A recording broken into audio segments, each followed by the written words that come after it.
Outsides and insides. Hello, little brother. I wanted to talk to you today about judging.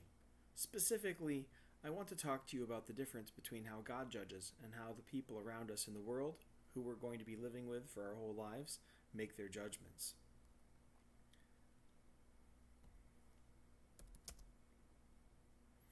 1 Samuel 16 was a dark day in the history of Israel. Men chose a king who led them to military victories, one after another, but King Saul had betrayed God and fell away from his faith.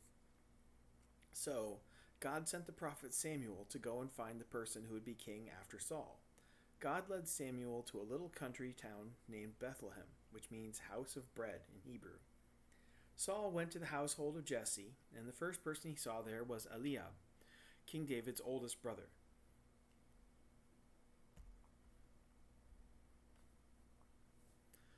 Now, the Bible doesn't give details, but Eliab had to be one seriously impressive man.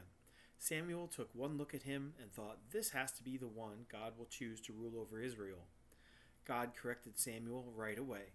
He told Samuel not to look at Eliab in terms of outward appearance. God had rejected him. 1 Samuel 16, 6-7.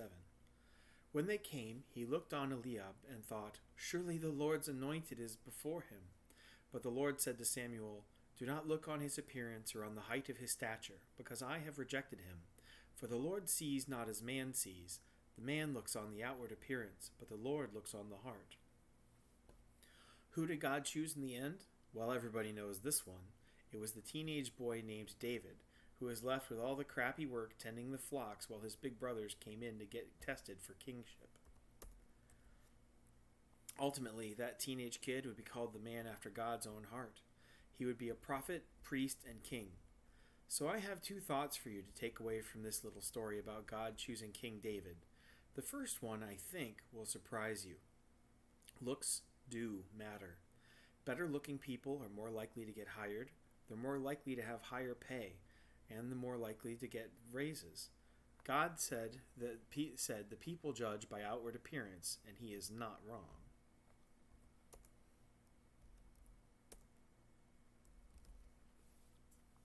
Why would I say something so shallow and superficial? Well, God said it plainly. We are shallow and superficial about how we judge people. Our natural inclination is to value people based on their outsides. That is going to be the default setting of everyone you have to deal with in life. Rather than complaining that it is not fair, even though you are right, and it is absolutely not fair that we are judged on our appearance and not the substance of our personality, what can you do about it?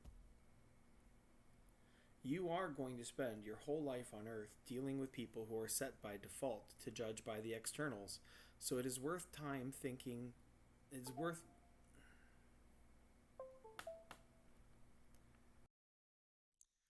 Sorry, I had a little microphone issue. Let's try that again.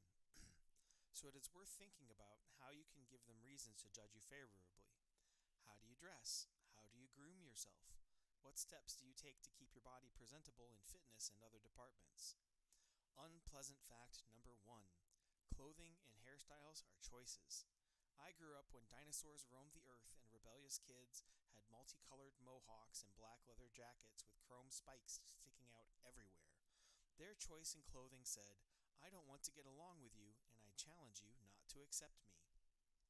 If their goal was to make sure that everyone knew that they were how dangerous and rebellious they probably at least convinced people that they were rebellious. They absolutely were not sending out messages that they were easy or worthwhile to befriend, or that they wanted or deserved a place in regular society. On the other side of the spectrum, the kids with perfect hair, ironed slacks, polo shirts, and other signals that they thought every day was school picture day sent a different message. Maybe that message was that they were focused on success. Maybe that message was that their mothers still dressed them. They didn't fit in any better than the kids who looked like the byproduct of a wedding between a toucan and a trash compactor, but it was a more passive and quiet rejection.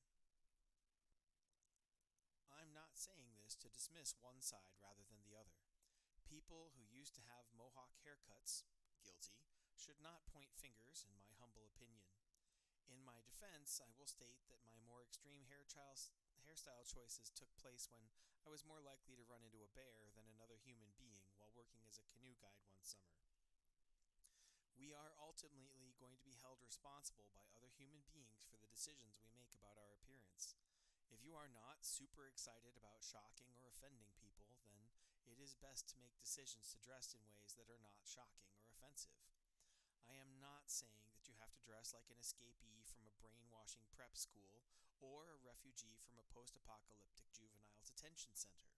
I'm definitely not saying that it's worthwhile wasting the time and money to try to keep up with the endlessly changing, hyper expensive cutting edge of fashion. In my experience, and I am old like dirt, there is always a happy medium, an average and respectable way to dress that will neither get you laughed out of the lunchroom or dismissed as the goody two shoes butt kisser by teachers as well as other kids.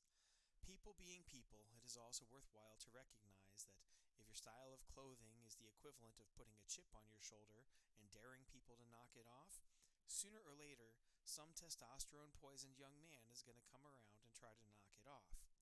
We are commanded to try to live at peace with one another as much as it depends on us.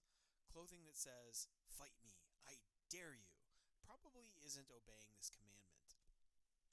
If the thought of dressing like an average person makes you feel a little bit like signing up to be a sheep, I offer you the following thought from nature. Helpless prey animals like butterflies try to look fierce. God dressed them up with bright colors, false eyes, and made them look like predators to protect them.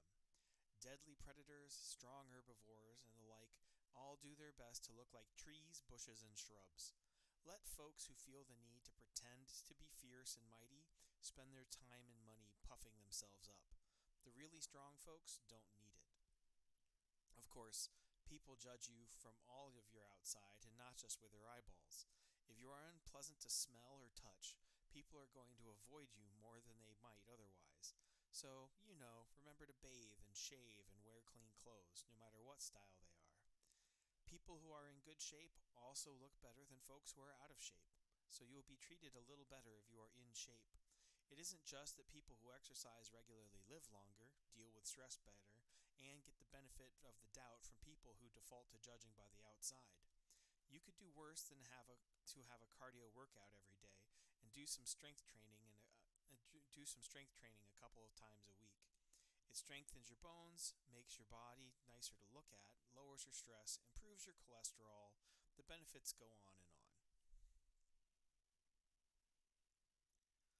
That's actually a great transition to the second half of what God meant when he said people judge by the outside appearance, but he judges the heart. In the New Testament, St. Paul points out to a young man named Timothy, whom he has taught and mentored as a pastor, physical training is of some benefit, but godliness is useful for everything.